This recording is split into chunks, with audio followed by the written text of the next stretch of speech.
What's up, guys? You may be surprised that you're hearing a different voice on Abdullah's channel, and that is true. Unfortunately, he cannot make it due to working obligations and due to the Walmart connection present at his workplace. But I promise, as I am marvelous, you're about to get an incredible show, and I am joined by Red Devil Studio, Manchester United supporter, as you could tell by his name, Yasir Saeed, Manchester United fanboy, and Ak, Chelsea fanboy, Chelsea fan. So, without further ado, guys, what do you guys think of the game? I want honest thoughts. I want honest assessments. What made you happy? What made you frustrated? Where do you think your team could have improved? And just what do you think we need to do moving forward to avoid having these nil-nil stalemates when Chelsea play United? Let's start first with Red Devil Studio. Sorry, Moose. So repeat the question again. What specifically is it that you want to? I want to know what about the game made you happy? What were your positives? What left you frustrated and asking for more? Where do you think Manchester United can improve heading into games against the top six sides? Because I know if I were to put myself in a United fan's shoes, you guys are not happy with these draws. You guys are Manchester United. You guys would much rather win these games. The thing that happened, one, David De Gea making good saves because he made some key saves in that game, and that we didn't lose. We got a point. As for the top six thing, we are talking about the in quote traditional top six though. I see this posted a lot and stuff like that, and I don't know where this idea of the traditional top six went, because as far as I'm concerned, Arsenal are not a traditional top six team anymore. Leicester City have won a Premier League more recently than Arsenal, and have been in the top six at least for the last 2 seasons, and finished higher than Arsenal Football Club have, and they're going to do so this season. So I don't really get why people still say Arsenal top six club. Based on what exactly? Spurs are still under the review. So, but I take the general sentiment that Manchester United need to be doing better against these teams. The only thing I would say is that, yes, we should be winning those games, but we're not obviously losing them as well. Manchester United, because the thing is, this was not the case last season. That's why when it's situated last season, we were beating all the top six teams, but we weren't getting the dubs against the rest of the league, which is why we finished where we were. This season, we've been doing fairly well against most of the rest of the league, but not been into the top six teams. So it's like an opposite. I wouldn't say that it's that Ollie has shown that he's been able to beat these top six teams, but obviously they've adapted, and I think Ollie hasn't. And I think a lot of that does come with Ollie, especially when you have likes of Bailly and Van der Beek on the bench. Some of it, I think, comes down to a lack of signings. Do we play this way if he gets Haaland and Sancho? I don't know. Do you see that comment? Do you see that comment over there from Huda? Yeah, I don't consider Arsenal and Spurs. Well, certainly Arsenal a top six side, though. This is what I'm saying. Why are Arsenal a top 16?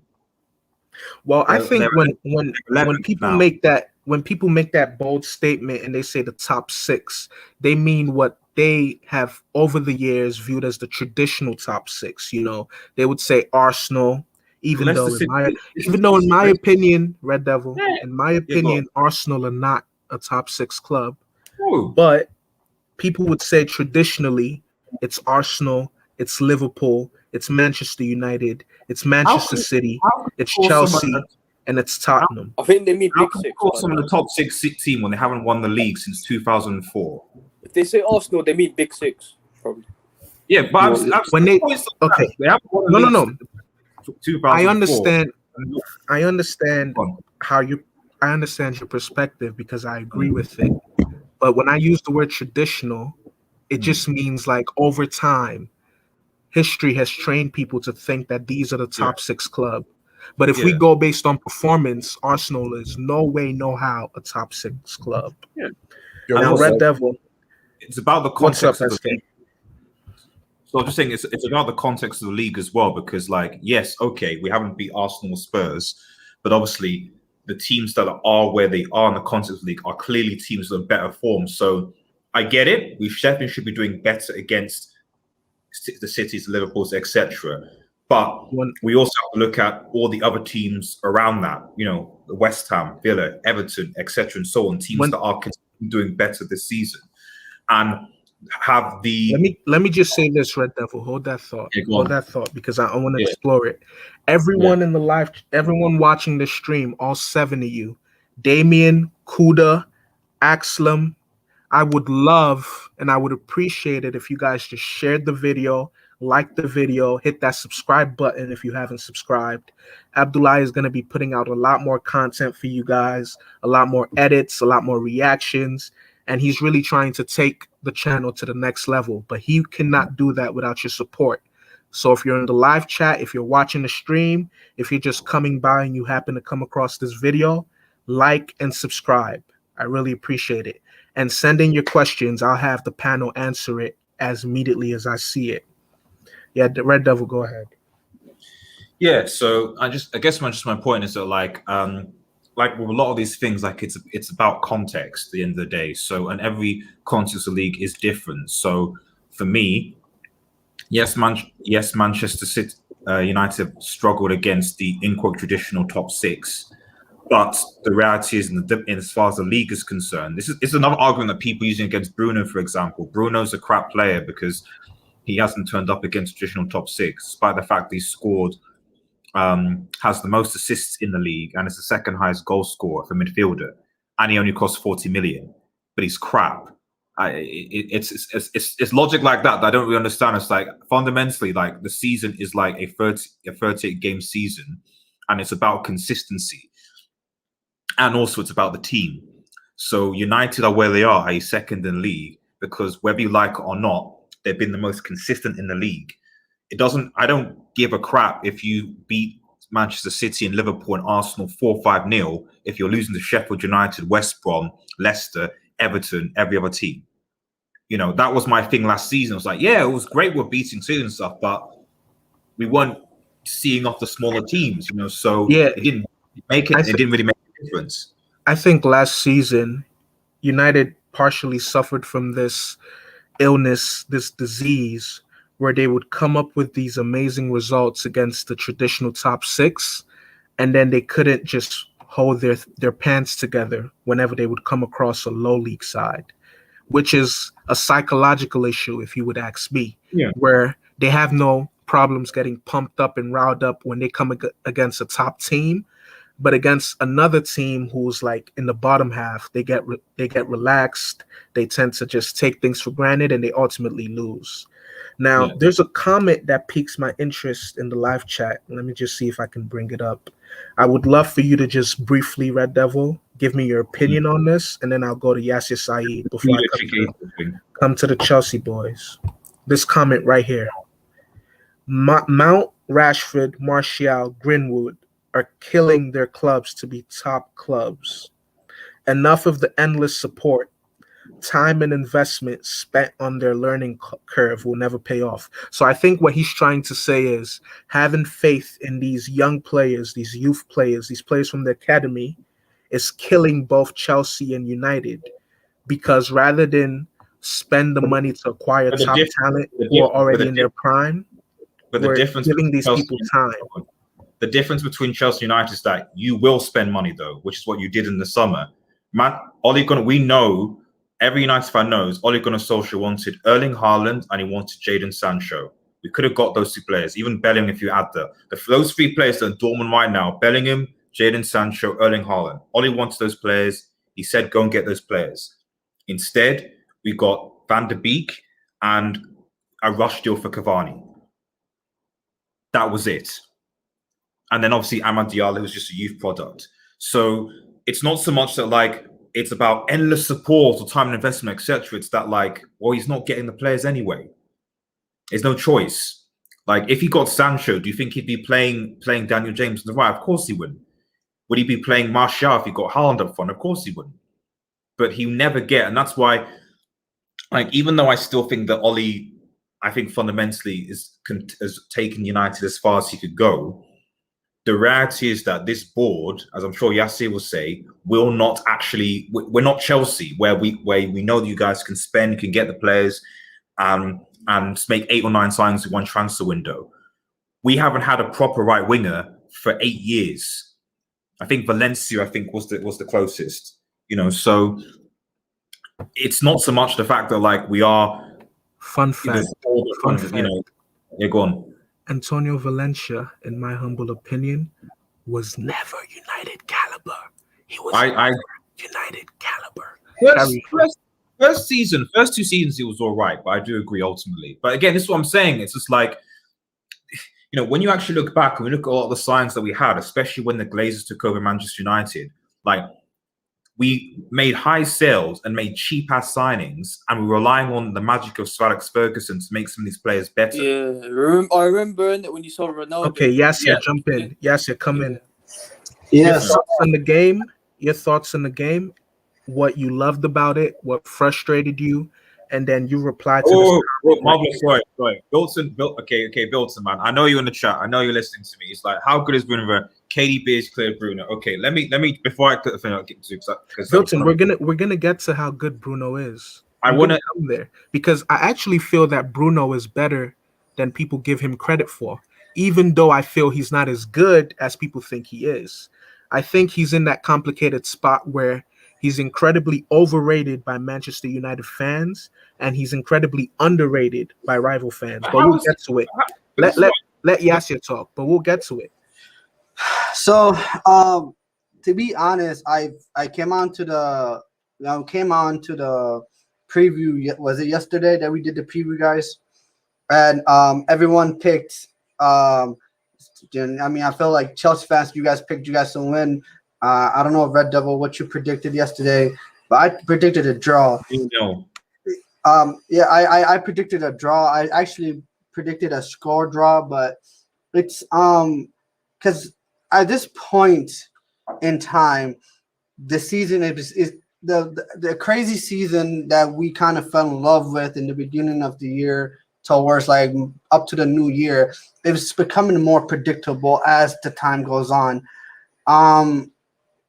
The reality is that Manchester United will always gonna with the players we have available now, we're gonna have a hard time creating a chance to score. And watching Chelsea lately, Chelsea don't score goals like that under Tuchel. And even going back to under Lampard, when you guys play against good teams, you guys don't score goals. That's just the reality. And this is a fully fit Chelsea team, barring Thiago Silva. And Manchester United, it just showed that a few injuries, then we've struggled, guys. We didn't have Cavani today, and we didn't have Pogba today. And I believe those two were massive, absolutely massive miss today. People can say whatever they want about Bruno Fernandes, but we've seen Messi in a team that Messi's the only player that can create in Barcelona, and he struggles when he plays against big teams. Why? Because there's not another creative player that plays with him. And same, because I'm not saying Bruno is as good or equal to or even in the same sentence as Messi, but then as a player, as good as Bruno Fernandes is, there's so much he can do. He cannot create for himself. He cannot, like you guys cannot expect him to create for others, create for himself, and do everything by himself. When you have a midfield of McTominay and Fred going, and then we're going against a midfield that has Kovacic and Kanté. I mean, Kovacic, Kanté, Fred, and McTominay are going to cancel each other out. Then you have Mason Mount, and then you have Bruno. The ball is just not going to get to Bruno. I mean, there was one time in the whole game where Fred had a brilliant pass to McTominay, and McTominay just couldn't find a pass. And that was it.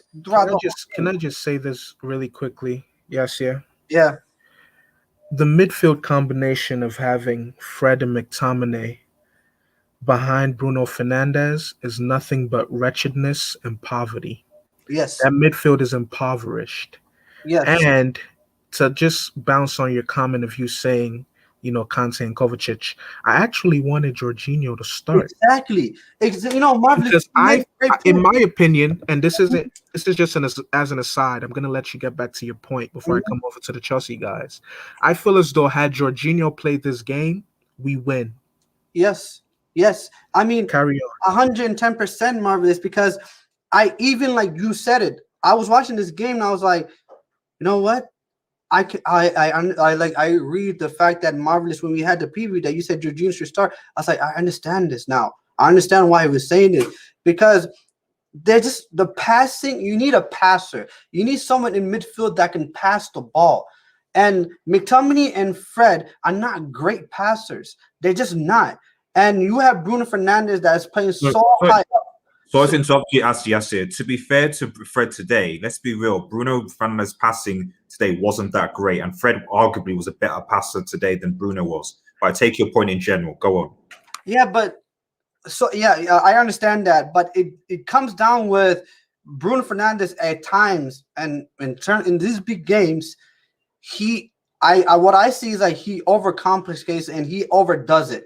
And you see this with many great players when they are frustrated with literally lack of service, lack of when you see I've seen this multiple times, even with Messi, where he will drop so deep just to get the ball.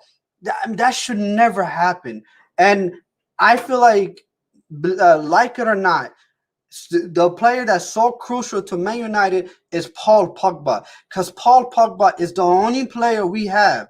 We rather it be in the academy, rather it be under 23s, rather it be out on loan or whatever. The only player that's attached to Manchester United that is very creative in midfield is Paul Pogba, that can actually be another creative player.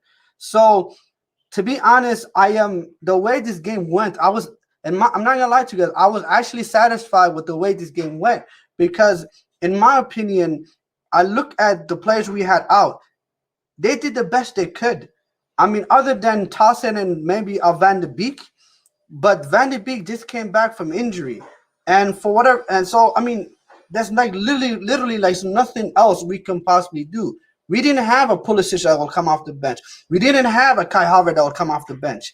So, and to be honest, this is a way to Stamford Bridge. This is Chelsea Football Club. Like it or not, this was a game that Chelsea should have went actually all out to win. Because what else? What you guys are playing? Chelsea are playing Liverpool midweek. Manchester United are playing Crystal Palace midweek. At the end of the day, this is the business end of the year. It's all about getting the results. So I'm satisfied with the point. I'm really over the moon by the point, because we're 7 points clear of Chelsea. We have Crystal Palace to play, which is disgraceful if we don't win. And You got Man City as well. yeah, we have Man City on the weekend, but we have Crystal Palace. So that means we could go to Manchester City with being either 10 points clear of Chelsea, or it'll be either 9 points, or so we have 6 points, 7 or 9 points clear of either Chelsea or Liverpool. Yes, yeah. You know what I mean? So Yes, yeah. I feel like Marvelous, yeah. I love how you're doing math, and math is fundamental, but we have to live in the present. In this present moment, how many points are United ahead of Chelsea? 6. Okay. I agree with some of your points, and I disagree with some of them, and I will state my opinion at the end. Yeah. But I think from your perspective, being a United supporter, I think your points are fair. Let me come to Ak now. Give me your thoughts on the game. Before you go, yeah. Actually, I lost my train of thought. Go ahead. Move on. Okay. When you regain your thought, just let me know. Okay, cool. It's funny, isn't it? Because yesterday I predicted a 0-0, so I knew it was gonna happen. Because look at all the top big 6 games this season; they've all been like score draws and stuff like that. I think our midfield is good midfield, but it lacks that line breaking pass. That's what I said. Jorginho should have played, but I think they played Kante because I think they wanted him to man mark Bruno or something like that. That's the reason I think Kante played better than Jorginho. Unnecessary. I Unnecessary. just Yeah. remember marvelous my thought, but go ahead, guys. Go ahead. Have you got it at your back? Yeah. I go ahead and finish. Oh yeah. So what else was I gonna say? Do you here's my thing. Do you think we would have played better and facilitated a lot more control, Yeah, I created a said lot more I wanted clear-cut Jorginho to play, chances but had Jorginho played? yeah, but I'm just saying, innit? Like I think his thought behind playing Kante was obviously to Mama Bruno, but I wanted Jorginho to play. In my opinion, I think Jorginho was a big miss. Yeah. Now, I love Conte to death, but I think given the way Bruno Fernandes plays, you bringing on Conte to man mark him and just marshal him all over the pitch kind of detracts away from our midfield. If I were Tuchel and when I put myself in Tuchel's shoes, I would have been better, or I think we would have performed better just having Bruno, just giving him free range to do whatever he wanted to do and just keeping the numbers advantage in the middle of the park. I think that would have helped us just dictate the game better. I don't think they would have carved out as many counter-attacking opportunities as they did. But let me come now to SK. SK, give me your thoughts in the game. No one's telling me what they hated about the game. I want to know what you guys hated. I want to feel the passion. So, Don't just tell me what you feel your club should have done better. Tell me what you hated, what you would have Uh, improved. so when it comes to the game, one of Tell me how boring you thought the game was. Sorry, SK. Carry on. one of the most disappointing things is the game didn't start out boring, to be honest. The first 20 to 25 minutes, it was really back and forth, in my opinion. You know, Chelsea started off the gates pretty strong, I thought, and then Man United kind of countered and had a spell where they were kind of on top. I think after like half an hour, both teams, especially United, just figured, you know, at this point, fuck it, let's just we don't, neither one of us want to lose this game, and seeing how open we both are, we're just gonna back off the pedal and try to play a war of attrition, which is why I think the game was really started to peter out and got really boring. On the point about how the midfield should have went, I think that one of those things where if you're going to play Conte, I mean, one of his biggest strengths is his ability to kind of play as like two DMs, and I think that if you're going to play him in a game like this, especially when you need to win, then I think it was one of those things where Tuchel should have had Kovacic maybe be more attacking in a sense and just leave Conte to mop up more defensive duties just to really overwhelm United more. Because if you're not doing that, especially in a game where United are backing up, then there's really no point in playing Conte. So I agree with you guys on that. And another thing too is that Giroud, one of the things with him is that when I said that Chelsea started backing off, he kind of became missing from the game. And it's not really his fault because he's not really a fast striker. So when Man United were more on top towards the latter half of the first half, one of the big problems I was noticing is anytime Chelsea would try to go on a counterattack, since obviously you have Giroud can't really play to like the last man. So United would always have time to set back up on defense, and Chelsea pretty much couldn't get out of their half for like the rest of the first 45. Second half, I found out to be so frustrating because I imagined that if we had Werner putting in a lot of those burning yards and just running relentlessly, we could have ate up a lot more ground and been able to advance our overall field position. But carry on. Yeah, I agree. So, which is why when you were bringing up the point about Jorginho, if you're gonna play Giroud, then I think Jorginho is the midfield. The Jorginho Kovacic is the midfield you're gonna have to go with, because you have to play the Giroud strengths of possessing the ball and subtly bring the ball up the field, so you can use him, because Giroud's best traits are his finishing and his heading. So, if you're gonna play him, then you need to put him in positions where he can actually score, which Chelsea obviously were failing to do. Another thing that kind of annoyed me about this game is, I know we kind of harped on this last week, but I think that Ziyech should have been the player that Chelsea tried to facilitate through more than Mason Mount. And I know we're kind of, It was trash talk today.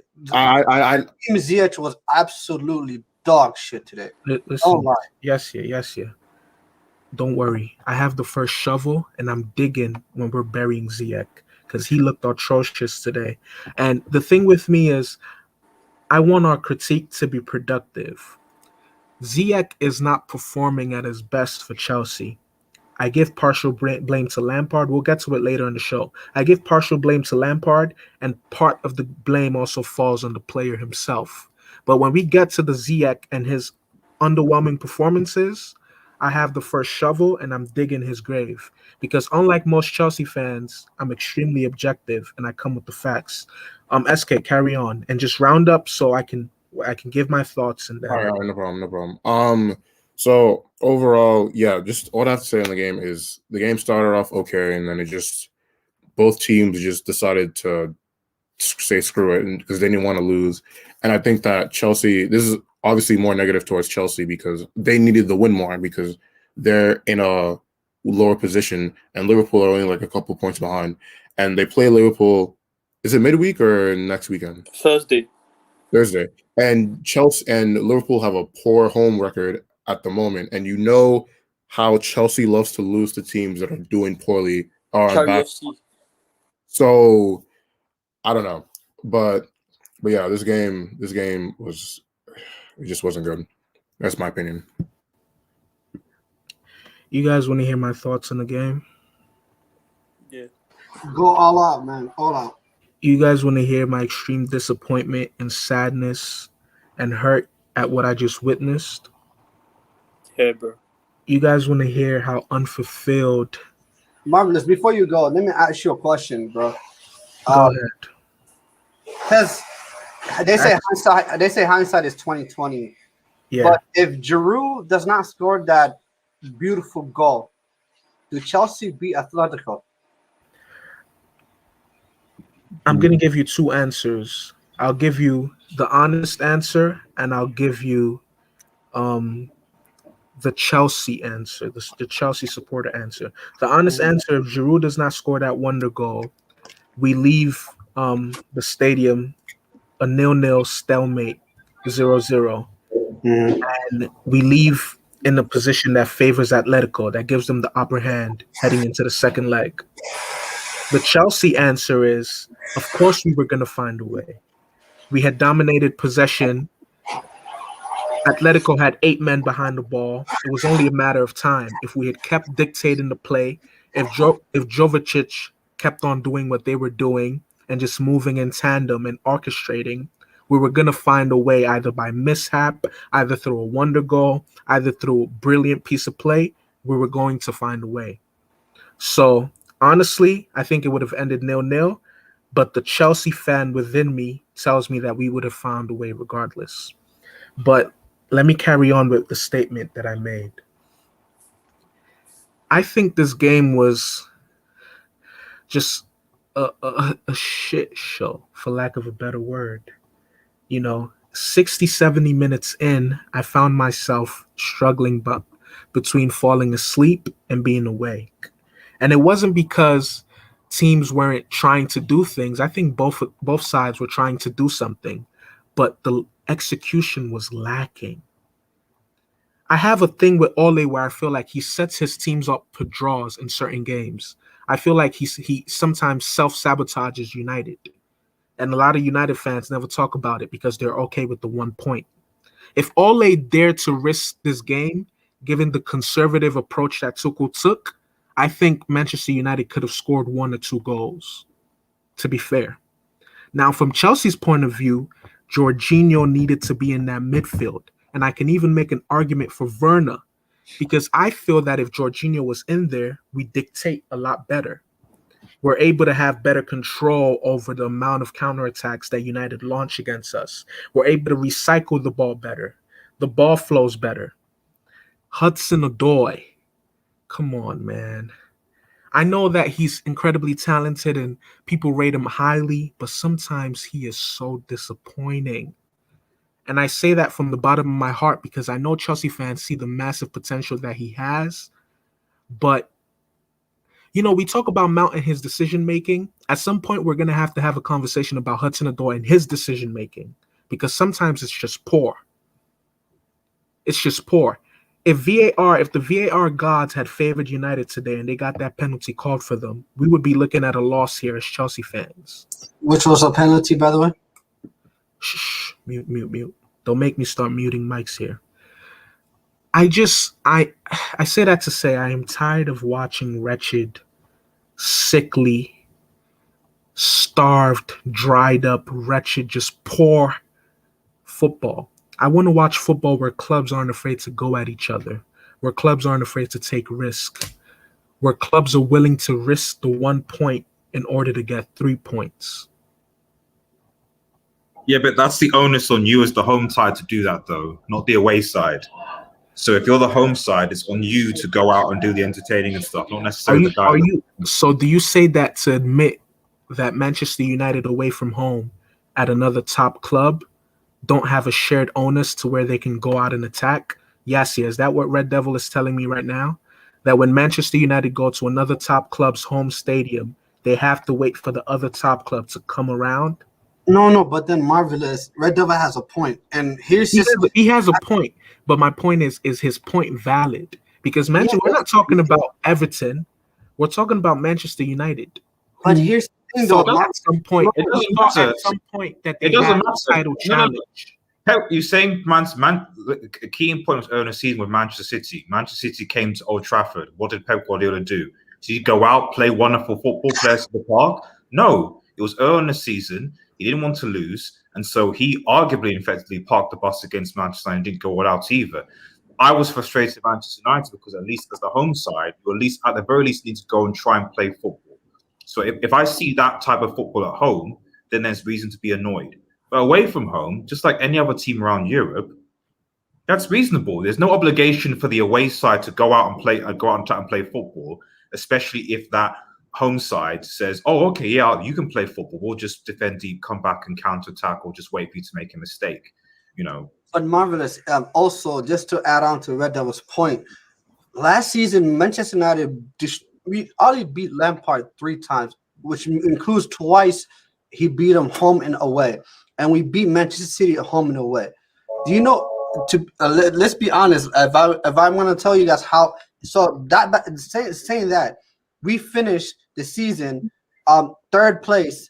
We were 18 points behind Manchester City, and we were on the same points of Chelsea. So what is the point of even beating our rivals at this point? I'd rather just not beat our rivals at all and win every game with the remainder of the table. Yes, Saeed, though. That's the difference between a club that wants to finish top 4 and a club that actually wants to win the league, which is, I assume, is going to be. The universe bless you for that point. Which is like because you honestly, said it perfectly. You just said if we were a team that wants to finish top, we would be backed by the ownership to finish top. A team that wants to challenge for a league does not spend a net spend of 40 million in a summer transfer window on and do rush buys. So the ambition from achieving comes from the top. I get that we should be challenging stuff, but at the end of the day, if you're being told every summer, every transfer that you're not getting the playing as you want to get, that you just have to make do with, certainly bring in academy players, then yes, getting top 4 is seen as a success. I mean, that's now, fine, no. But Red Devil, what do you say to the United fan? What do you say to the United fan that believes that there should be a separation between the football on the pitch and whatever business dealings, shady or unshady, that the board does? So whatever it is, for whatever reason, the board has decided, the Glazers have decided, we're not going to fully back our managers. We're not going to give them the targets that they want. Does that mean that Ole should just get on his knees and put his hands on his head and cry? Or does that mean that he should work with what he has, figure out a way in the last and 5 win years? that title? Name me a successful manager that has not been backed, that has been successful in the Premier League and the Champions League. When did Leicester win that Premier League? 15, 16. We can't use the Leicester City. You see, no. So exactly. Wait. Chelsea's first season under Antonio Conte. Yeah, they didn't really. Where was the backings? Where were the signings? We just signed We Pedro. had That's it. we had Victor Moses at right back. The only signing they had that year was Conte. That was like We the only had Golo Good Kante. signing. We had Marcos Alonso from Fiorentina, and we signed him as a left midfielder. Wasn't Pedro If that my memory- season? Or was it if season we before? served, that was the season before for Jose. He came in the January transfer window. Oh, Conte wasn't back. So Conte wasn't back for the one season, although even the you season after. had a squad that had recently won the Premier League, and also you signed like essentially a World Cup winner who just the last season won the league with Leicester City.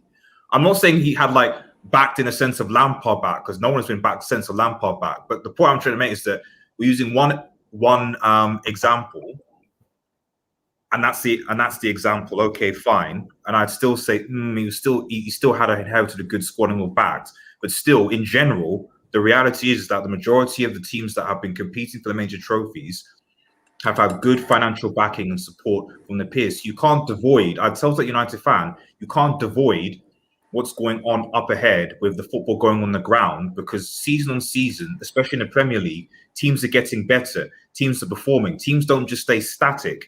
And that's not just the traditional top six, that's even teams like we're seeing with Villa, like we're seeing with West Ham, like we're seeing Everton. Other teams don't just stop doing anything and just put their hands on their head and go, especially because a lot of these teams are also owned by billionaires as well, and they're making their signings. Yeah, look at Van de Beek. Leicester got money. People don't want to talk about it, but Leicester got money. Leicester's got rich. The thing with Leicester, the thing with Leicester is that, and one important one, Leicester was that their scouting. I'd argue this is an important thing. How good your scouting network is. Leicester have money and Leicester get back, but also their scouting is also very good.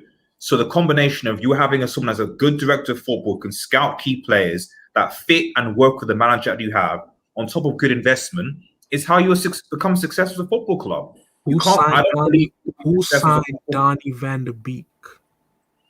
If Ollie wanted to sign Donny Van de Beek, would he not be playing him? Why is he not playing him?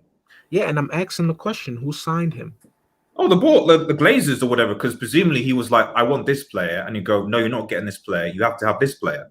Van der Beek was meant to go to Madrid, but then I don't know. It didn't happen. So are you telling me that, okay, Ole hasn't gotten, maybe he's gotten the B side or the B version of the player that he wants. So rather than utilize that player, he'd much rather have him rot on the bench? Is that what you're telling me? No. Wait. With Don Van de Beek, wait, let me say this about Don Van de Beek. Let's be honest, guys. De Jong went to Barcelona. First season was a shaky season. De Ligt went to Juve. First season was a shaky season. Hakim Ziyech went to Chelsea. Bro, the guy has had a nightmare. Same as well. So let's not just make it out to be a Donny Van de Beek thing.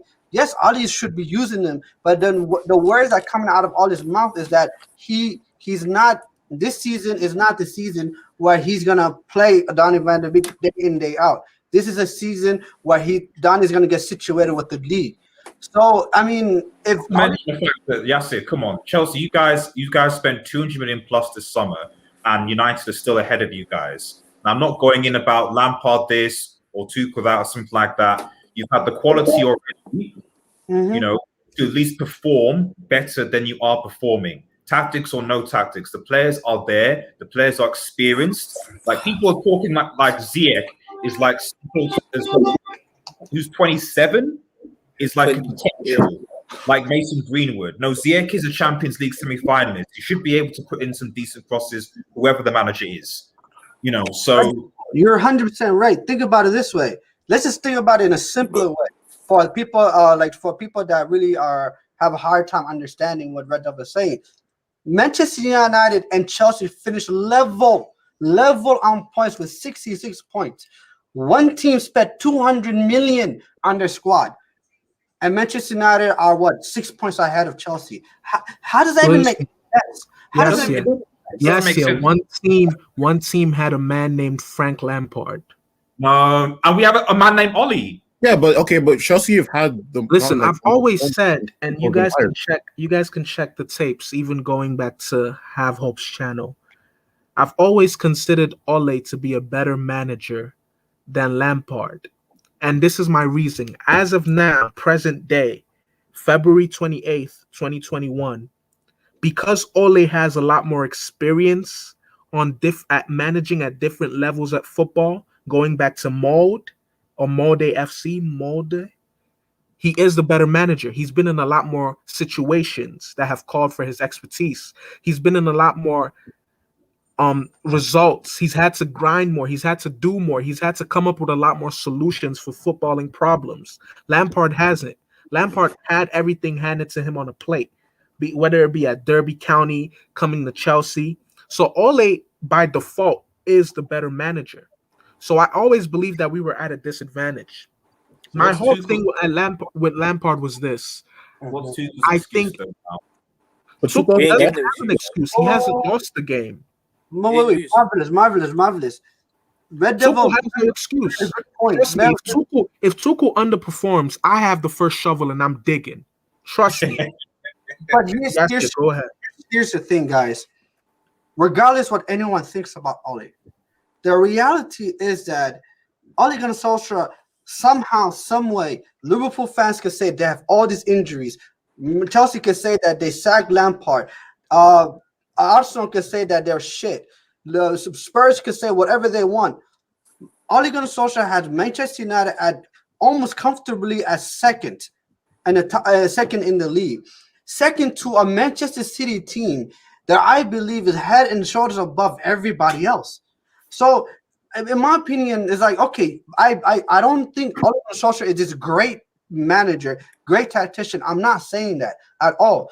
But what I'm saying is that, yes, this guy has limitation, but he is actually, in my opinion, objectively speaking, Ole Gunnar Solskjaer is actually doing a very good job. And I feel like there's little managers out there that will actually do a better job with the squads that we have. That's just the reality, guys. And I faced that a long time ago, like, oh, Manchester United were in a title race. Hell no. Hell no. Manchester City has absolutely destroyed this league without a striker, without Aguero. Imagine. They did this without Aguero. Not only do they have an unbelievable squad, they have one of the best managers in the history of football. Yeah, History they of football. have So, they I have- mean, guys, they have that that's bald, realistic, they guys. have that bald, incredibly But ingenious man named Pep. guys, right now, That's the qualifier that Manchester City have. right now, Man City are 12 points ahead of second place Man United. there you go. They're 12 points ahead of Man United. And look, in Man United, even the fact that Sheffield United lose to Liverpool, Man United is still 7 points ahead of the reigning champions.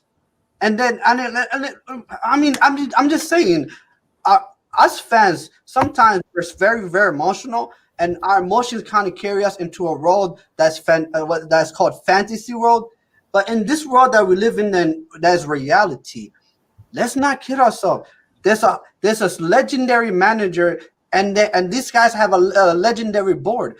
This board over Manchester City and the owners is absolutely world class higher than anything that's any level at any club in the EPL, and it's gonna be a long. Yes, It's gonna have- say it with your chest. Say what you're really trying to say about Manchester United. Say what you're really trying to say about your football. Okay. Here's what I'm trying to say, and the thing is, I hate when people blame Ole for the last 8 years. Ole has been here for 2 years. Ole did not create this mess. He is actually trying to get out of this mess, and he's doing the best that he possibly can. Is he good enough? Who knows to get us out of that mess? But Manchester United has been in a mess at 8 years. We have been 8 years behind a well-run club like Manchester City. We're 8 years behind them, guys. And that's just a reality. And in order for us to even bridge that gap, we have to spend unbelievable amount of money. That's just what we have to do. And if Manchester United are not willing to do that, then what are we talking about here? Because at this point, I'm satisfied with top four. Not because I want to finish the top four. I want to win the league every year. But then here's what I have to deal with. This is what I have. If you're going to serve me, for example, if you're going to serve me cereal every day, and I get upset. I'm like, I don't want to eat the cereal. And they say, listen, bro, this is all we have. Bro, what? You know what I mean? It's like, what are you talking about? But also, Yasser, just so, I'm not going to speak long. Like, it is a telling. I agree with Ole. Is not even a great manager, but it's telling that if Ole Gunnar Solskjaer were to be sacked or to be left, and a new manager were to come in, you'd say that the new manager will be inheriting a stable, solid squad. That is something that couldn't have been said when previous managers. Is the point? We laugh and we joke about the whole thing about Ole's at the wheel, and everyone says he's at the wheel of the bus. He's actually steadied the wheel of the ship. Exactly. I think, and I said yesterday also on the show when Abdullahi was here, Ole is not the man that United want, but he's the man that they need. He did. Yeah, that literally because he's brought a calmness to United. He's brought even if it's a faint sense, it's a faint sense of belief that they lacked before. Yeah. And whomever's to come after him inherits a squad where he can build upon, where he can then go out and if he's able to negotiate with the board and sign those billboard signings, they're gonna go somewhere. Exactly. So I think while it's okay for United fans, and I understand the frustration, they have to understand that in life, and I only say this because Abdullahi said football fans start living in fantasy. In life, you don't get what you want, you get what you deserve. And given how United's board has failed to reinvest in the team time and time again, the fans have to settle for the mediocrity. If you go to the cafeteria and they say we only have cereal, what do? Are you going to starve? Are you going to die?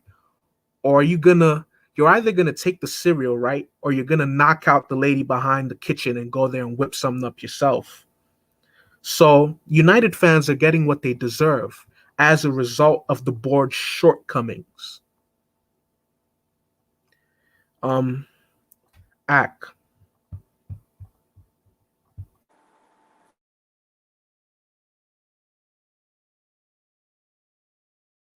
Ak, you there? Yeah, bro. Yeah, you're right. I just came from the toilet. You didn't have to tell us that. Back.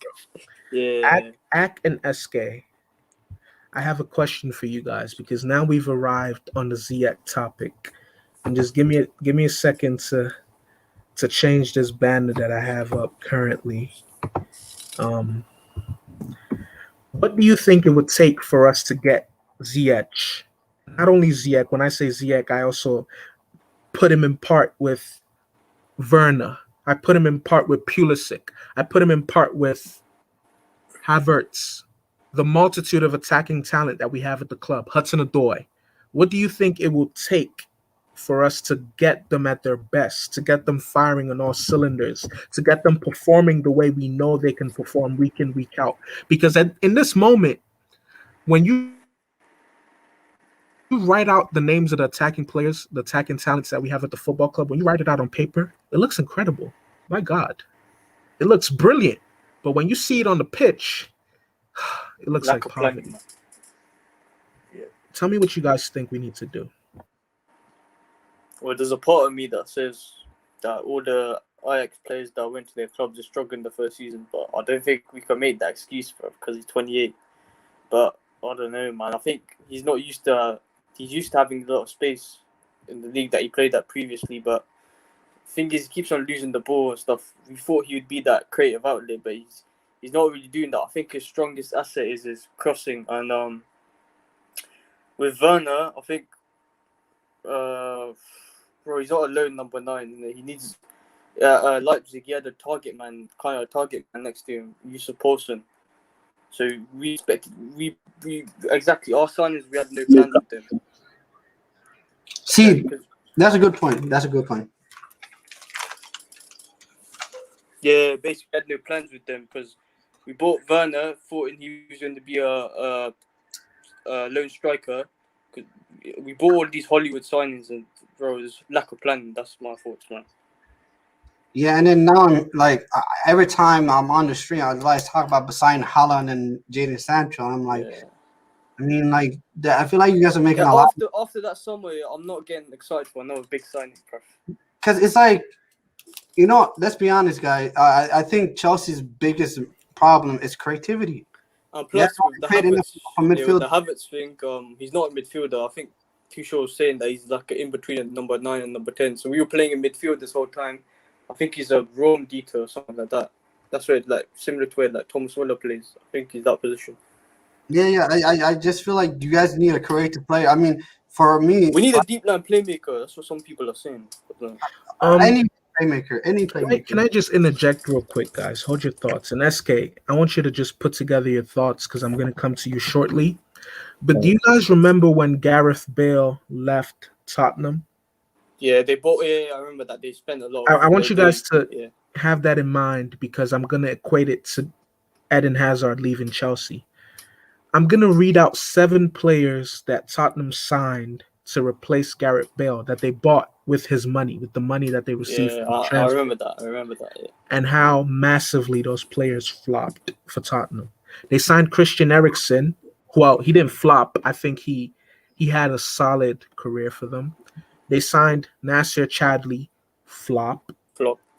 Paulinho, flop. Vlad Cherichez, defender. He flopped at Tottenham. I think he's doing decent at the club he currently is now. Etienne Capoue, flopped. Eric Lamela, who's still at Tottenham, if I'm not mistaken, and he's never really amounted to what people equated or thought that his talent would come to. Yeah, he has high potential. He's been a massive letdown. He had a high ceiling, but again, I don't know what happened. Soldado as well. And then Soldado flopped at Tottenham. But that's a problem. I say that to say, wait, yes, 1 second. I say that to say Chelsea have brought in all these players as a result of the money that they've received from Eden Hazard. And yes, these players may have a high ceiling. Yes, they may be talented, but what will it take to help them get to that point? Or do you guys just think that some of them will never do it? Do you think recruitment's part of it? Do you think we need like Emanalo back or something? Well, you see, the thing with Emanalo is he started off great, and towards the later stages in his position for Chelsea, he kind of just...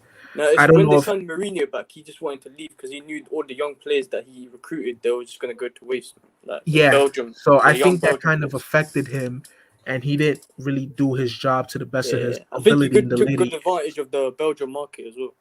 Who did he sign? Juan Mata for like 25 million. I think signed the SK, before you talk, let me just ask you this question. Do you think this is a situation where we have too many offensive-minded players to where they're just getting in their own way and it will never work?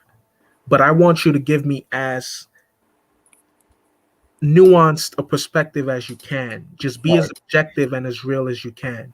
So to your Tottenham point, if you actually look, because honestly, I'd say that this problem started as far back as 2017, 2018. But most of all, I'll say 2018, so sorry season, right? And if you look at the team that played the most when Sarri was there, and then you look at the team now, like who from that season is still there? You have Conte that doesn't play as much. You have Kovacic. You have Hudson-Odoi, who didn't play that much under Sarri, so he's like a new player in a sense, and Azpilicueta, as well as like the 2 center backs. So, and then everybody else around them, there's been such a big shift that I think that the other problem too is that there is no set style of play that's been established before these signings came in. Because if you look at the way Conte played, Conte was more pragmatic. He was more defensive before Sarri came. And the whole point of the board bringing in Sarri was the idea of we want to shift our style of play. We want to become more attacking. We want to be more expansive, right? Yeah. And then, so Sarri's there for a season. Then he leaves to Juventus. And the team was supposed to be built to accommodate for that. And off the back of a team that for like the last, since Mourinho, so for like Mourinho, Conte, so like the last 5 years was defensive. So the team never had a proper transition phase. And so there's still players that from that era still here, mixed with players from the whole sorry ball thing that lasted like a season. And then Frank Lampard comes in. He's literally been a manager for about 5 minutes. Did Frank Lampard even have a style of play? What would you guys say? Try 5 seconds. So my question to you guys, right, is did Frank Lampard even have a style of play? No. I've said time and time again, I think he believed in looking at other managers and seeing whatever he liked and trying to make this sort of hybrid, like, I'll take this from Klopp and I'll take this from Pep.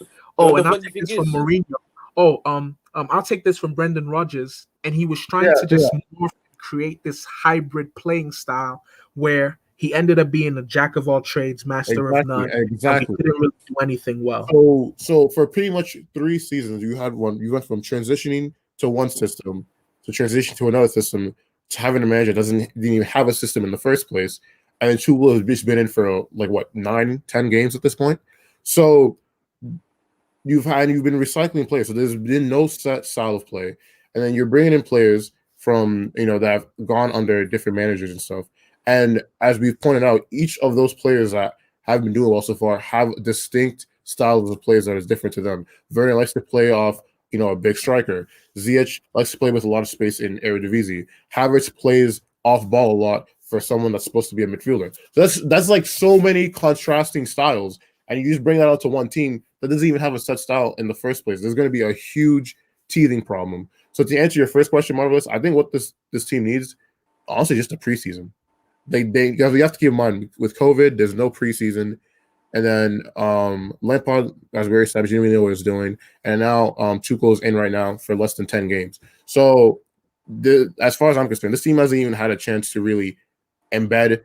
This team didn't even have a chance to embed itself with Lampard, and now there's a new manager, and they're in the middle of trying to secure top 4 while trying to play the team top of La Liga table. What's up to me, but isn't that an argument for Lampard though? Like one of the things people didn't take into account. You mentioned an important point: the lack of preseason, where you're expected to just play all these games.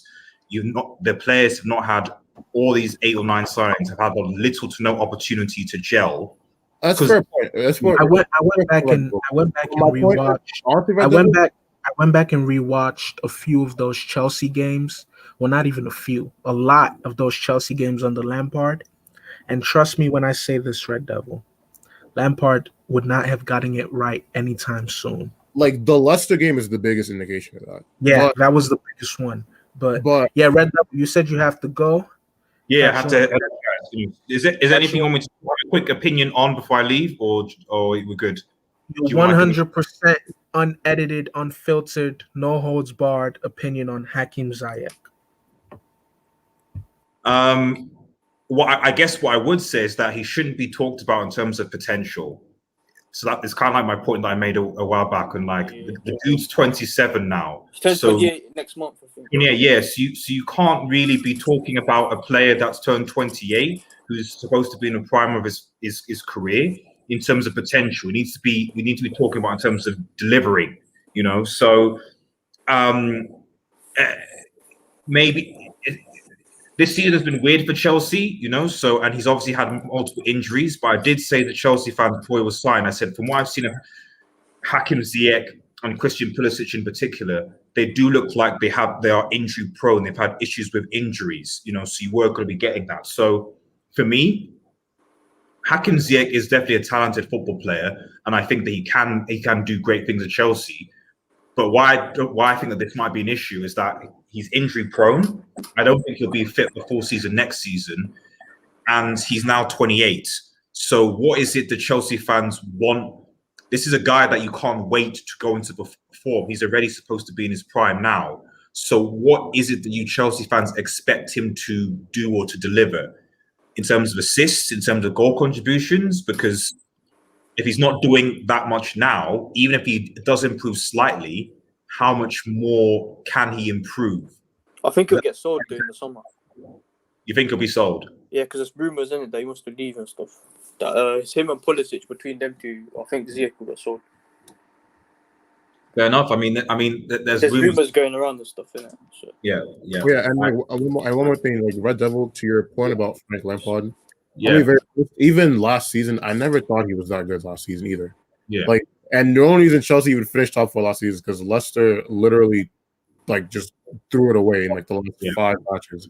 Because I mean, 66 points is pretty putrid for a top 4 team. But that's just what I wanted to say about that. So I'll let you guys talk now. No, that's fair. That's fair. Right. Peace, guys. Take care. See you later. Take care, bro. Yo, do you know what I wanted to say? Check our back three against Barcelona in 2018. We got the same back three currently. It's Christensen, Azpilicueta, Rudiger. So we haven't really like made any defensive signings, but that's what I was gonna say. Here's the thing. I think Let me just put this on, because you made an excellent point, and I had that banner right here waiting to go. Before I'm gonna come back to SK so he could round up his original thought, and then I'll go to Yasser Saeed. But just look at this banner for a second. And before I load it up, all 11 people viewing this on YouTube, streaming this at work, listening while you shower, listening while you eat, while you attend to your baby, drop a like, subscribe. Abdullah's at work, but he's here with us in spirit. Send in your questions, leave a comment, leave a super chat, leave your hate, leave your love, leave everything. We love everything. We embrace everything on this channel. Say your mind and speak your mind, and we're going to address all your comments. We're going to answer them, and we're going to give you an objective perspective. So this is the next topic. 343, 3421, 352, 433, 4231. What the hell is going on? SK, round up your original point, and then you can move on with this. You can start up with this. What do you think is going on with Chelsea tactically? What formation is the best formation? So honestly, it's funny that we were moving on to this because this really goes back to the whole preseason thing. I think the problem is simple. There's no formula that either manager has found that worked yet. So I think that this is Tuchel's because Tuchel at PSG would at times play a back three, same thing at Dortmund. So I think for him this is his baseline formation. I'm like, okay, I don't really know what I want to do yet. So this is what I like. This is my tried and true tactic that works for me. I think that's why he's doing a lot of 3 at the backs. And I'd say that the reason why he's switching, especially in the attacking sense, is because since we have so many different attacking players of different styles, he's just kind of throwing ideas and trying to see what could possibly stick. And I think the problem is that since a lot of these players, one of them might play well, but they might not play well, but they might not gel with each other. For example, what I was bringing up earlier in the Man United match about how if you're going to play someone like Giroud, then you really kind of have to go with the combination of Jorginho and Kovacic in midfield, because that way you need to be able to control possession to create chances for Giroud to score. But at the same time, if there was a game where Jorginho didn't play well, then now you have 2 problems to deal with, because you have one player that doesn't fit without the other, and the other isn't playing well. So I think that is the reason why. That's the reason why the 4-3s and the 4-2-2 and 4-2-1s is always kind of shifting and changing, because I haven't really seen him play with. At first, no. I just say this as an aside, and I'm going to come back to you. At first, when Lampard first started doing this nonsense of changing formations every 2 days, it was actually cute.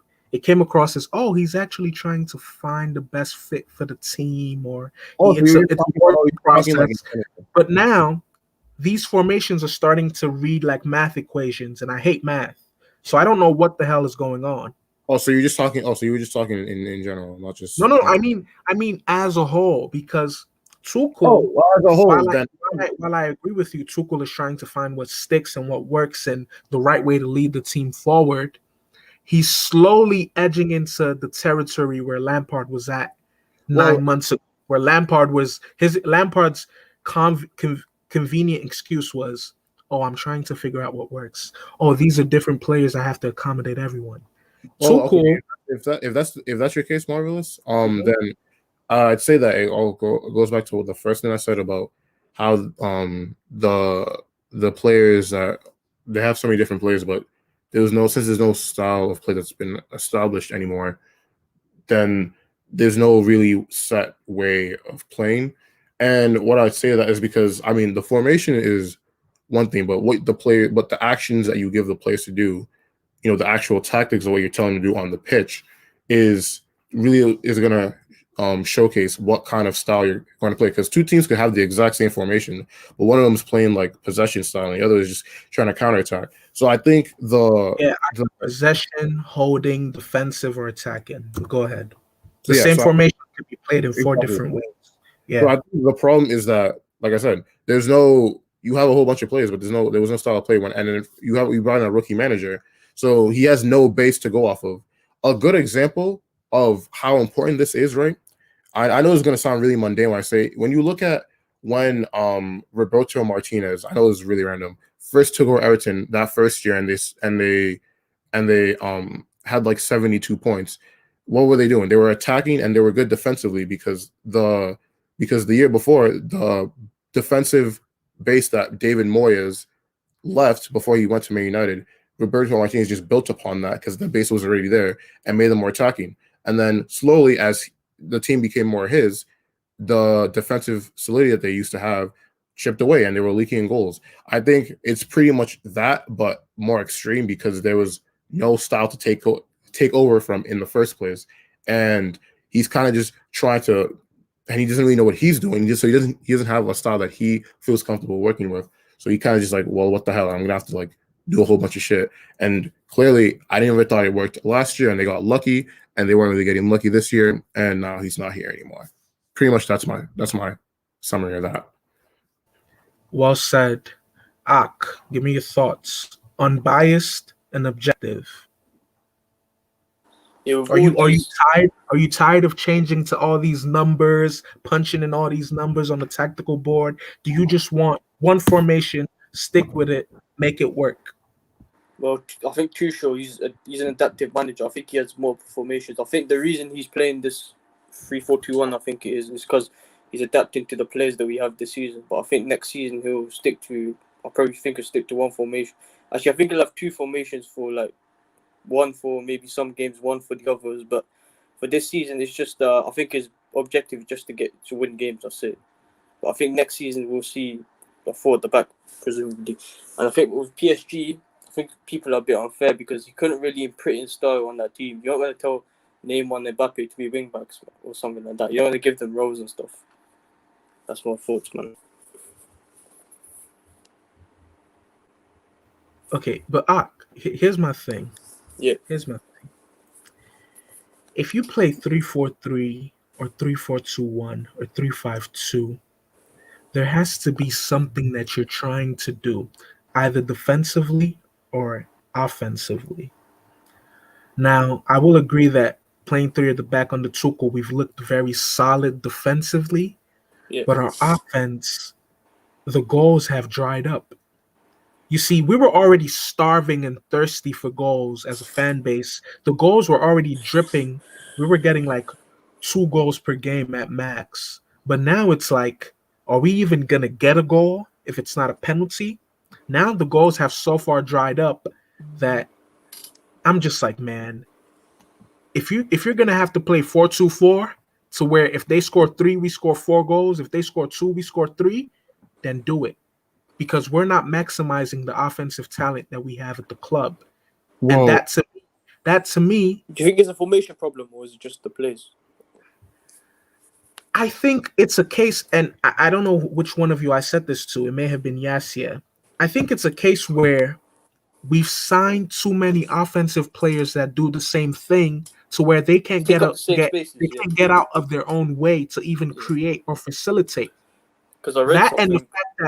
And the fact that we have a test tube baby known as Mason Mount occupying one position, that already gives us a handicap in some way.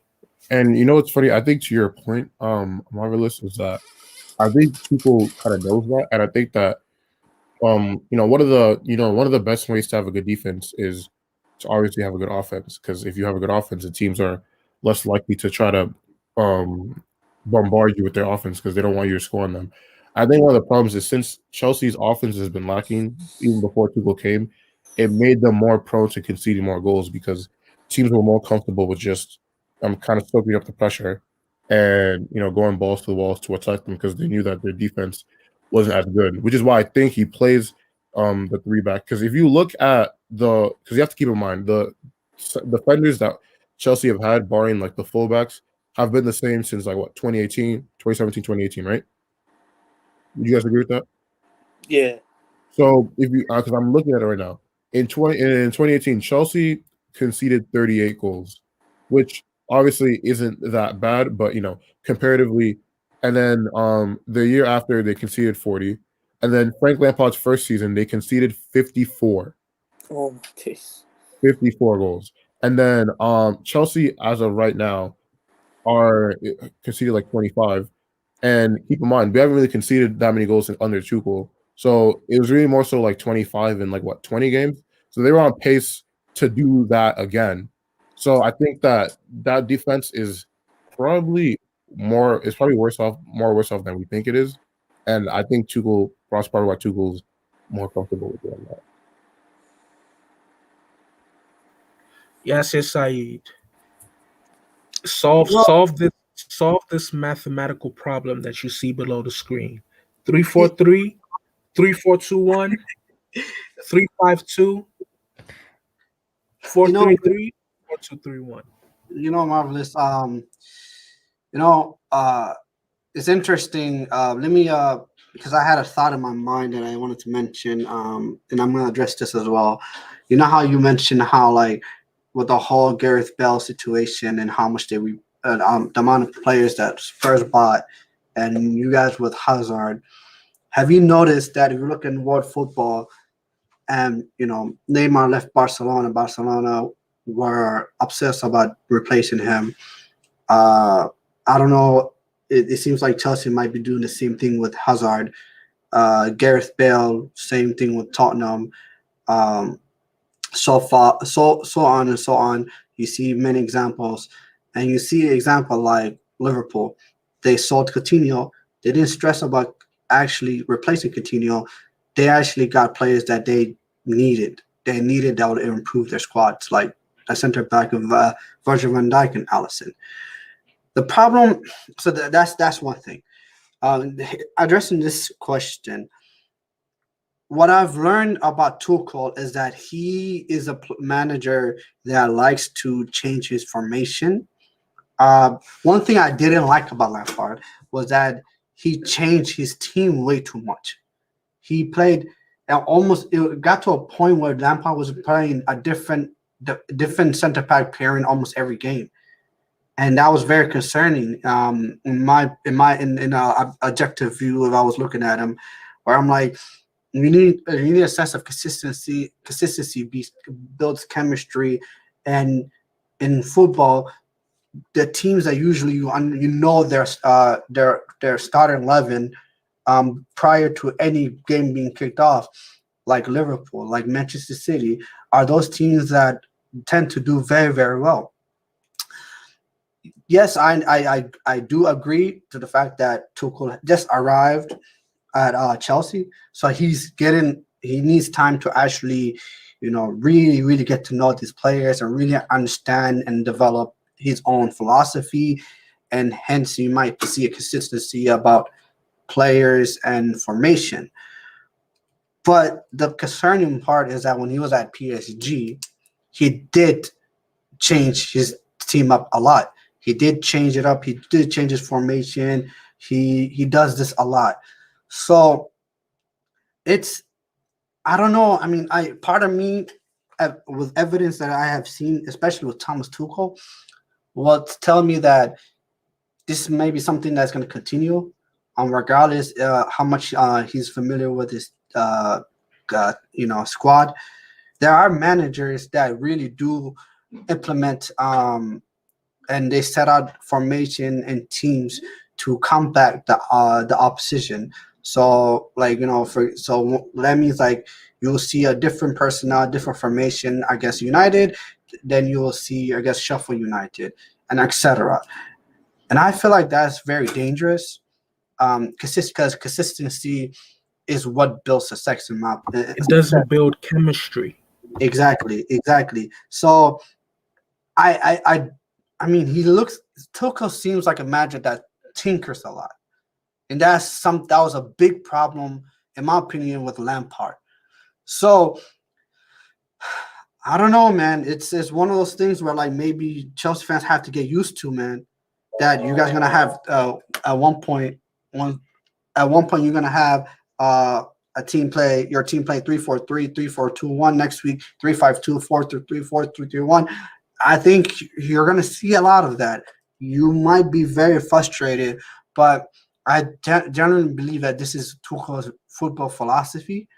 And if you guys needed a play, a more, because in my opinion, Tuchel is a more of a tactician. He's like a philosophy merchant, which is for being a philosopher, which is not a bad thing. Where you have like a Conte. Conte had a philosophy. Conte went in there, tried a formation, didn't work out, and said, "Screw that! I'm gonna try the formation that I like, which is 3-4-3." And he was consistent with that throughout the season. I mean, you had Sarri didn't get enough time to implement his Sarri ball for whatever reason. He was a system type of manager. For Chelsea, in my opinion, what the manager should do, what Thomas Tuchel should do, is implement a system. Because I feel like too many times with Chelsea, a lot of these players don't know what to do. And that's a problem. They don't know what to do, and they don't know what it's like. It seems like their instruction that the manager's given them is confusing and is very frustrating, and hence why you haven't seen a dramatic. You've seen a change with Tuchel, but it's not as dramatic as I feel like Chelsea fans really hope for. So that's something that for Chelsea fans, you guys should look out for. That is Tuchel implementing a playing style, implementing a philosophy that you guys are not worried about how you guys are going to play and who's going to play every week. Because as fans, we like consistency, we like assurance, we don't like to worry about if Hudson-Odoi is going to play next week or is Pulisic going to play this week. Like, let's be honest, where the hell did Hakim Ziyech came from? He came from out of nowhere, and he played his game. So you're wondering why. Why did Alonso not play today? Why did Ben Chilwell play today? Ben Chilwell did not do anything different. I feel like Ben Chilwell was actually worse than Alonso. Nah, the thing is, yeah, I agree with you in it, but I think Tuchel's reasoning was probably the pace thing. I don't know. I mean, Alonso, because the thing was, Alonso would give you another form of attack. Like, I think he's worried about Rashford, isn't it? Tuchel. He's probably worried about Rashford. Yeah, but Man United did play deep, but I understand, but Chilwell didn't do anything. Let's be honest. I think the plan was to crossing, bro, cross to Giroud, and then he changed it up second half because he had two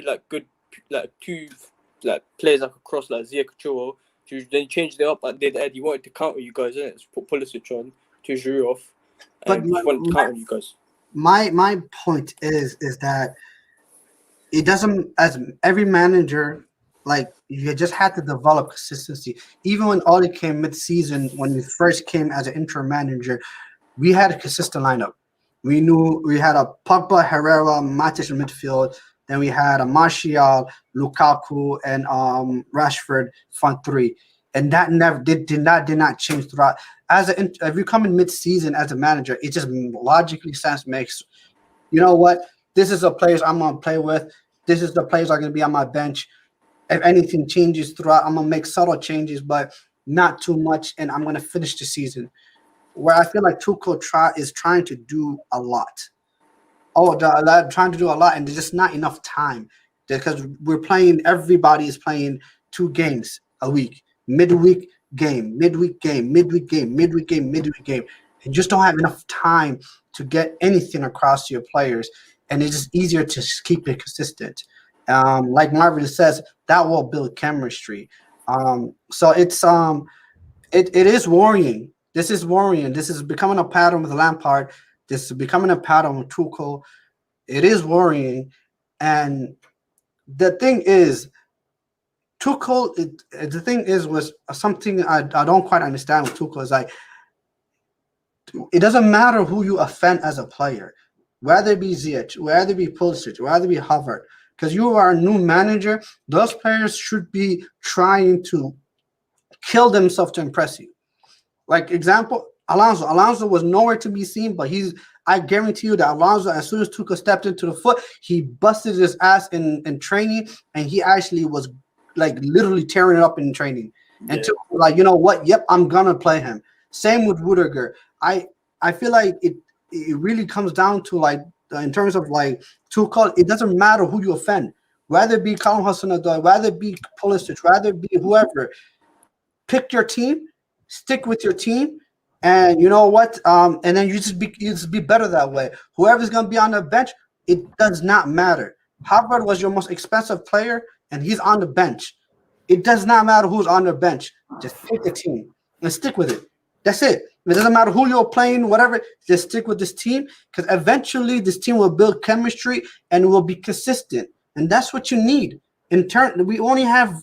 People don't understand this. We only have like 12 games or 13 games left of the league. It's not, and that's not a lot. That's not a lot, because we have the fact that we're playing so many games. It is not a lot, guys. It by the time we know it, the season will be over.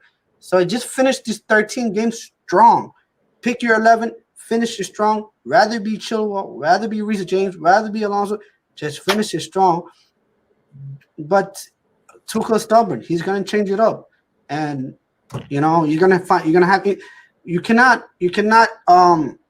be surprised with inconsistency when your starting lineup is inconsistent. Do you guys feel me?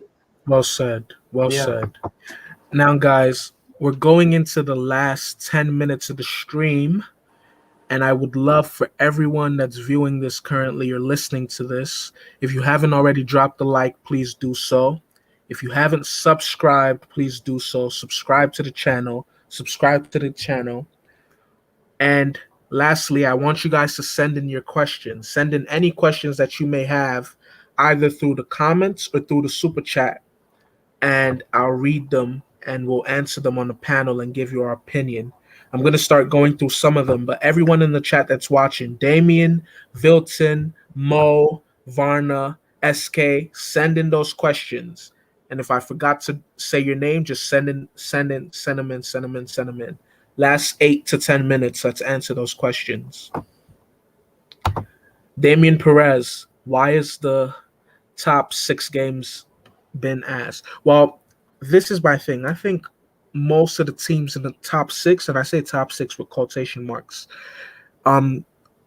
amongst themselves, they know that Manchester City is looking to run away with the league. They know that Manchester City is, on the verge of mathematically winning the league, and they don't think they can catch them.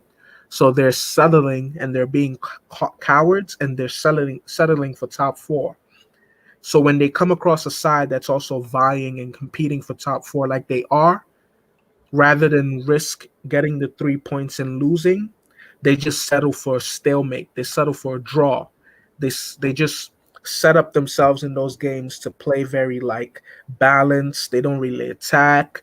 They're not ultra defensive. They just cancel each other out because they'd rather have 1 point and secure top 4, knowing that the title is out of reach, than have 0 points trying to get 3 points, if that makes sense. So in my opinion, the top 6 games this season have been boring. They've been disgusting and wretched because the managers don't have the balls to actually want to win. Ak, what do you think? Yeah, bro, 100% agree. And also, I think it's maybe something to do with the midfielders. I think the midfielders are a bit too tidy, bro. Would you have any thoughts on that? I think the midfielders as well in the top 6 teams. Yeah, actually, I agree. If you look at they seem to. I mean, I know we've talked about Chelsea a lot, but even outside of Chelsea, the midfielders in the top teams seem to lack creativity as well. You look at a team like Tottenham, outside of Kane and so on, who can really create chances, on that team? Probably Ndombele. I'll say Ndombele. Exactly. Horbeck is there to defend, and Ndombele is a really good dribbler. He's a good ball advancer, but he's not really a chance creator. I'm talking about someone that's line breaking passes, stuff like that. Exactly. Or Arsenal, they recently just bought an Odegaard to address this issue because because Saka's literally been like their main creator on offense. You know what I'm saying? And then if you look at Liverpool, I mean, Liverpool, we're not even going to talk about them. They've been having issues all over the place. And I mean, Manchester United, Bruno's pretty much the main avenue that they operate through. And if he's not firing, then they kind of don't. Then they're kind of toothless. So yeah. I agree with your thing that managers being cowardly. It's just but I don't think they should be, because I think we need the results, man. So we shouldn't be that cowardly. Man. That's the thing. Yes, yeah. Your brief thoughts on why top 6 games have been poor. The top 6, why the top 6 games been poor. I just feel like this. I feel like it's not a lot to do with anything other than the schedule. To be honest, I mean, I was just thinking about this the other day. Almost every top team is playing a game, 2 games a week, and that's insane. I mean, first, we had no one had a preseason. That's one thing. Second thing is, you just crazy. You're playing Tuesday, Sunday, or you're playing Wednesday, Sunday, or Thursday, Sunday, or Wednesday, Saturday, whatever. But then you're playing 2 games every single week since September.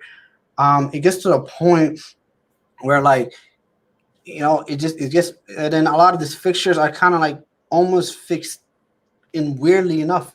Like, you have like Chelsea playing Man United, then they're playing Liverpool back to back. Then you have Man United playing Chelsea, Christmas, then we play Man City.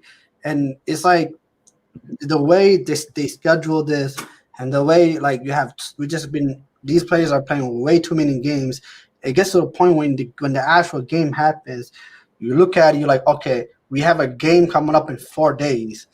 Let's just play this game out. If we win, we win. If we don't, we just walk out with a draw and we move on. So it's a lot of us fans, we love the games. We love watching 2 games a week, but it just takes away the competitiveness of the matches, because like at times, back in the like a year, like even last year or the year before, prior to COVID, Manchester United would have like a week to prepare for Chelsea. Chelsea will have a week to prepare for Man United. So those games will actually be more entertaining, because they'll have a week. Both managers will have enough time to implement like exactly what they want their team to do. So you will actually see a more entertaining game, more, a lot. You most likely will see a result. But like literally, Manchester United play Thursday. Chelsea plays on Wednesday, right? You guys played on Wednesday or Tuesday? Tuesday. You guys played on Tuesday. We played on, you know what I mean? So it's like, and then did you guys play away? Yeah, we played away. Romania. Yeah, you guys played away in Greece. Man United were at home, but it's Thursday, Sunday. You guys were Wednesday. By the time you guys come back, Tuesday. By the time you guys come back is Wednesday. Wednesday, you take a day off on Thursday. You come back on training on Friday. You do tactical session on Saturday, and you have a game on Sunday. You know what I mean? So you just don't have time, and I think that's the reason why it's been very dull this year. None of the games in the top 6 has been entertaining at all. None of them. Yeah. I mean, West Ham have given Man City the most trouble out of all the other top 6 sides. Why? Because West Ham had a whole week off. West Ham had a whole week off, and I agree. Let me just address this disrespectful comment. I think we lost Yasia. I think his connection. This disrespectful. I don't know if this was Yasia's still here. We lost Ak. Yeah, we also. Sorry. I don't know if this comment was said in jest. I don't know if it was said as a funny comment. I don't know if it was said as a genuine question. I hope not. But I'm going to answer last. I want both of you to go fast and keep it brief, because we have a lot of questions in very small time. Keep sending in those questions, guys. Look at this comment right here.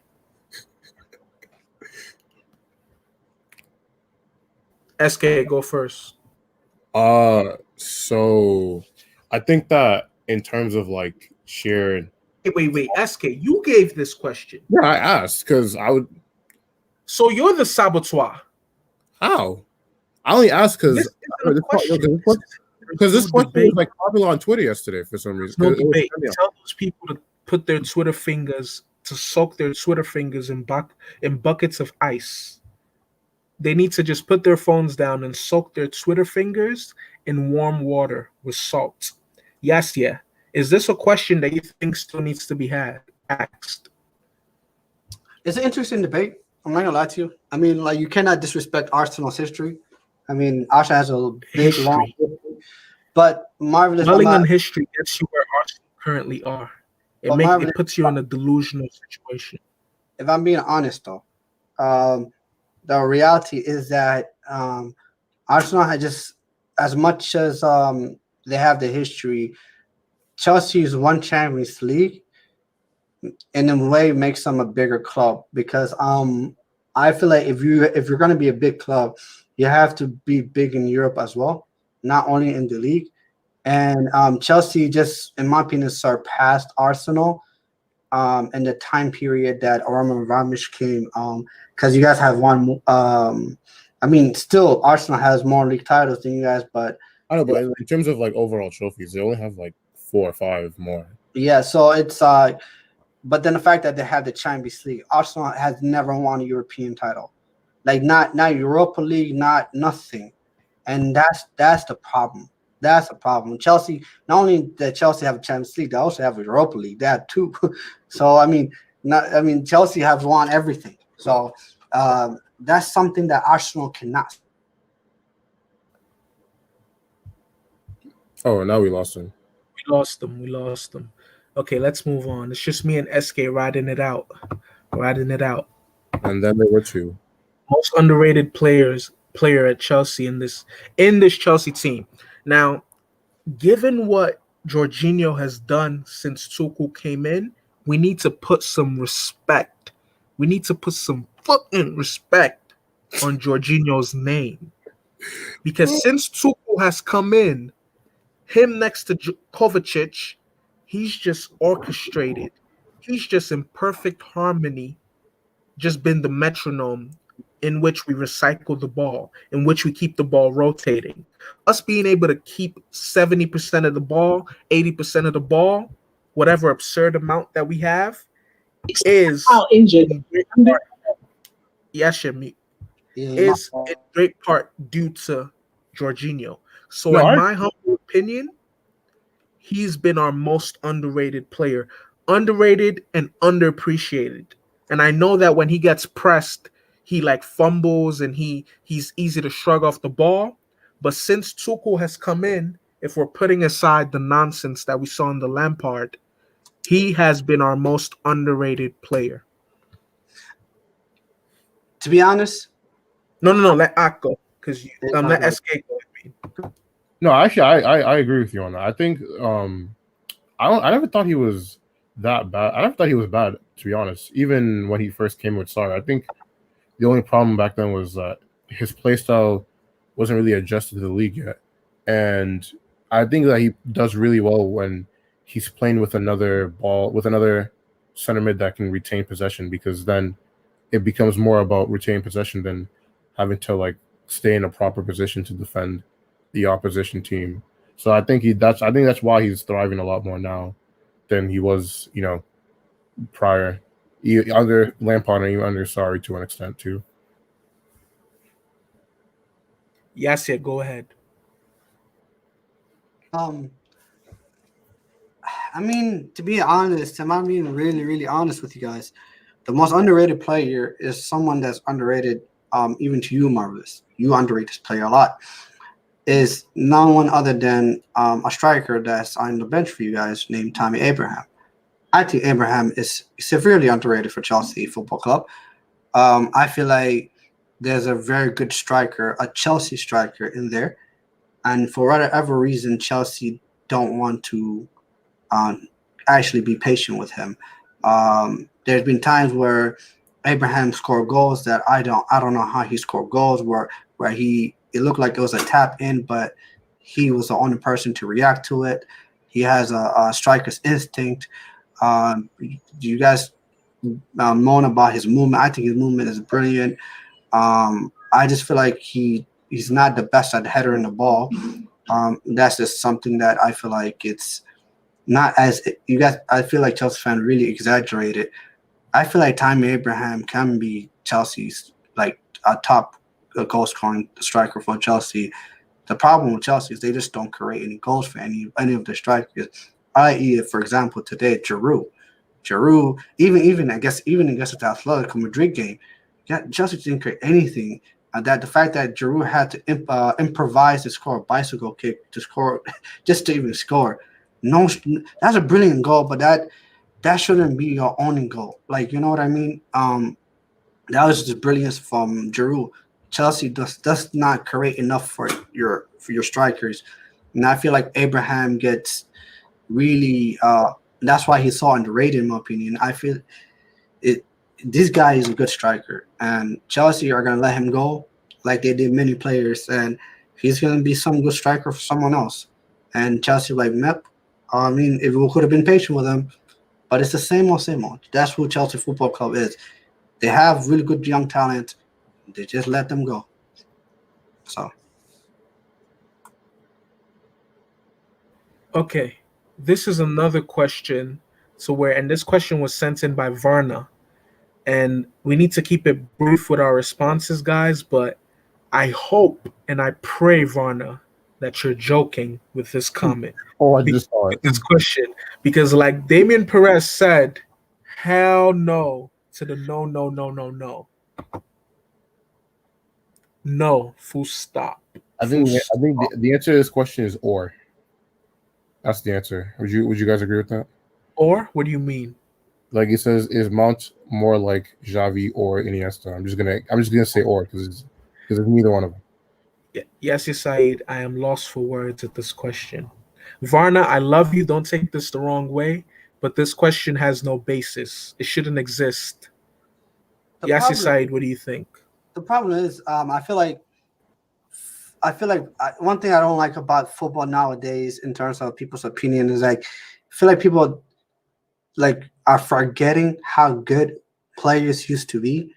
Like, I feel like maybe it's the fact that we don't have a lot of great midfielders like we did back in the day. People are saying, oh, they have the audacity to compare Mount to Xavi or Iniesta, but it just like it's because that's what I generally believe. I feel like there's not enough good midfielders in world football today.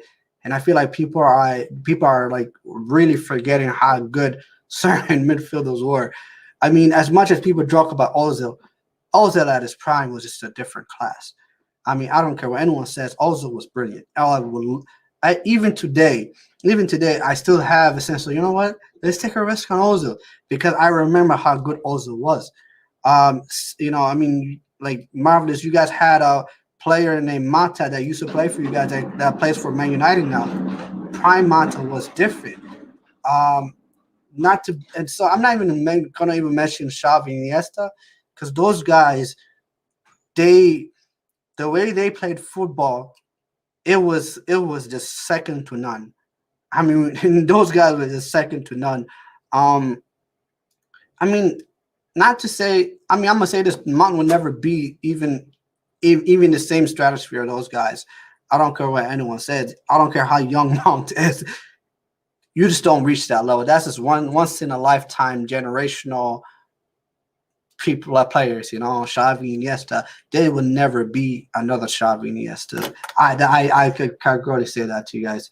It's you know, it's baffling. And it's like people. I feel like people forget how dominant it was, not only in Barcelona but in world football. Like Spain, the way people talk about Spain nowadays was because of players like Xavi and Iniesta. Like it's reason why everyone likes the Pep Guardiola style of football. They like possession. Reason why people like to have the possession of the ball. This is the reason why, because these guys did it. It got to the point where people were chasing shadows. People were chasing If I'm shadows. if I'm because of if I'm to be Anthony. objective, because I want us to get to one more question before we end in 5 minutes. So if I'm to be objective and summarize both SK, Yasir, and my point, Varna, the answer to your question, your original question is, at this moment in time, at the stage that Mason Mount is in his career, we can't make that comparison. We can't equate both of them to see who he plays more similar to, either in defense or offense. Mason Mount hasn't, and don't take this the wrong way, but he hasn't scratched the surface with regards to how intelligent and how just well positioned Xavi and Iniesta play. And like Damien Perez says here, Xavi and Iniesta offensively play more smarter and find key passes. And defensively, they don't press at the wrong time, which is something that Mason Mount does a lot. You know, a lot of people say, oh, Mason Mount provides energy. He knows how to press, but people never mention the fact that he presses wrongly and he presses at the wrong time. When Mason Mount presses, it usually throws off the shape and the positional balance of our team. But a lot of Chelsea fans neglect that fact. So overall, we don't have enough evidence to answer this Marvelous. question. Let me ask you just a quick question. Yeah, Remember go Fabregas for you guys? You know how good Fabregas was for you guys. Yeah. What was the reason why Fabregas left Barcelona? Because he had two better players playing in front of him, with Xavi and Iniesta. These guys prevented Fabregas from actually playing day in and day out at Barcelona. And Fabregas left Barcelona, come to Chelsea, and just was unbelievable at Chelsea. Fantastic. 100%, I agree. And now this is the last question, and I'm going to try to decipher what I think Mo was saying. But Mo, if you're watching, you can further explain your question, because you said marvelous. Thoughts on why HH says Mount is clear of Foden? Well, if I stop it right there, I think HH has always said Foden is much better than Mount. No, but HH says it in a sarcastic way. You think so? No, No, I think he's being real. I think I when- just interpret his humor differently. Yeah, when HH has said Mount is clear of Foden, but he says it as a Oh, he says it. Yes. Mhm. So Mo, Mo. Okay. So Mo just said other way around. Okay. So thoughts on why Mount HH says Foden is clear of Mount? Like, people don't know, and people act like Foden is in another world than Actually, Mount.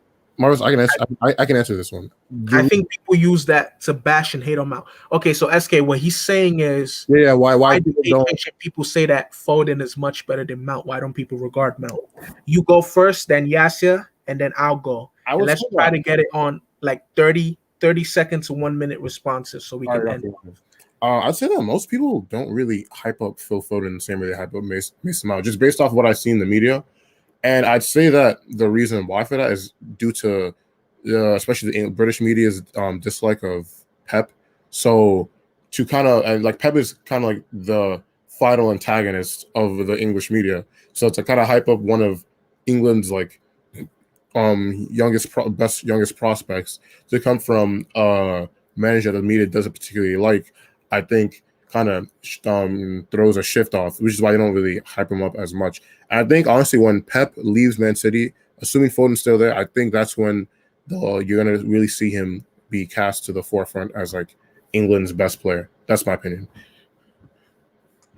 I Go ahead.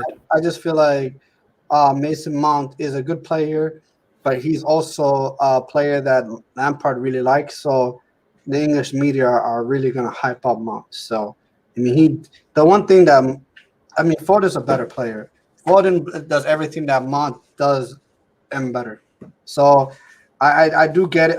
And I do understand that Mount gets bashed on and hated on, but there is a reason. I mean, people hype up about him, and people in frustration, they kind of bash and hate on him. Is it fair? No, but it is what it is. Okay, this is my opinion on Mount, and I hope there is someone that records this. I hope people that are listening don't forget this and they know that I have said this on record, because this may be the last time I ever voice my opinion on Mount. And then I'll also talk about him in regards to Foden. Mason Mount is not a bad player. He's a player that is developing. He's a player that is growing. He's an extremely young player. At his age, he's showing incredible consistency. The fact that he's even able to play week in, week out, game in, game out, and keep the same energy pressing is incredible. My problem is the fact that he, as a developing player, as an academy product in his second or third year at an elite level, at the highest level, he cannot and should not be the best player at Chelsea Football Club. The fact that he's the best player currently and the most consistent player is incredibly problematic. Trust me, as a Chelsea supporter, I will want nothing more than for Mason Mount to become world class. I want him to succeed. I want him to do well. But we cannot have a situation whereby we're making adjustments for him. We're doing everything to cater to him, because that will only cripple the rest of our team. If you ever notice, whenever we play an average league side, whenever we play a Fulham, whenever we play a Sheffield, Mason Mount looks incredible. But when we play a top team, when we play an Atletico, when we play a City, Mason Mount just looks average, or he's nowhere to be found. That's the thing. Foden, and this is just to answer your question, Mo, I think Foden is better than Mason Mount, because Foden, in terms of having a football IQ, in terms of having technical ability, in terms of the only place where Mason Mount is better than Foden is in his pressing. And at that, I think Mason Mount still presses wrongly. Foden presses when he needs to. Foden presses when Pep permits the team to. Foden presses in tandem with the rest of the players next to him, if you ever watch him. Foden's first touch is immaculate. Foden's link-up play and finishing and end product, emphasis on end product, is way better than Mason Mount. And it's not a bad thing to be objective and admit the truth and to say, well, even though I'm a Chelsea fan or a Chelsea supporter, Foden is the better player. Because when you look at them, when you use your eyes, when you use your brain, like Abdullah likes to say, when you use the eye test, you just see clearly, like night and day, that Foden is a better finished product. If you plug Foden into this Chelsea team, he solves some of our creative issues. He doesn't solve all of them, but he solves some of them because he has a better footballing IQ than Mason Mount. 9 times out of 10, Foden will make the pass, whereas Mason Mount will try to shoot from an up-secure angle. So I say all that to say, Mason Mount isn't a bad player. Mason Mount is a good player. In fact, I do think when Mason Mount is 26, 27, if he keeps up with the passion and the intensity, he can be world-class. But in this moment in time, unfortunately, Foden is much better. Now, SK, I want to thank you. Yasia, I want to thank you. And I've been trying to get Abdullah to sort of like send me his Cash App or some way in which I could put for viewers that want to support, that are unable to use the super chat button. If you guys would like to support the Blue Studio, support what Abdullah has going on, you know, be able to encourage us and help us facilitate more content, pay for edits, get things done. I'm sure you guys would love to see Abdullah's instantaneous reactions when he watches the games, because I know I would love to see that. So if you guys would like to do that, I'm going to put a banner on the screen in a few minutes, in a few seconds, actually. So, and you can attach it with a question, and I'll have Abdullah answer the question directly in your DMs or in his next video right here.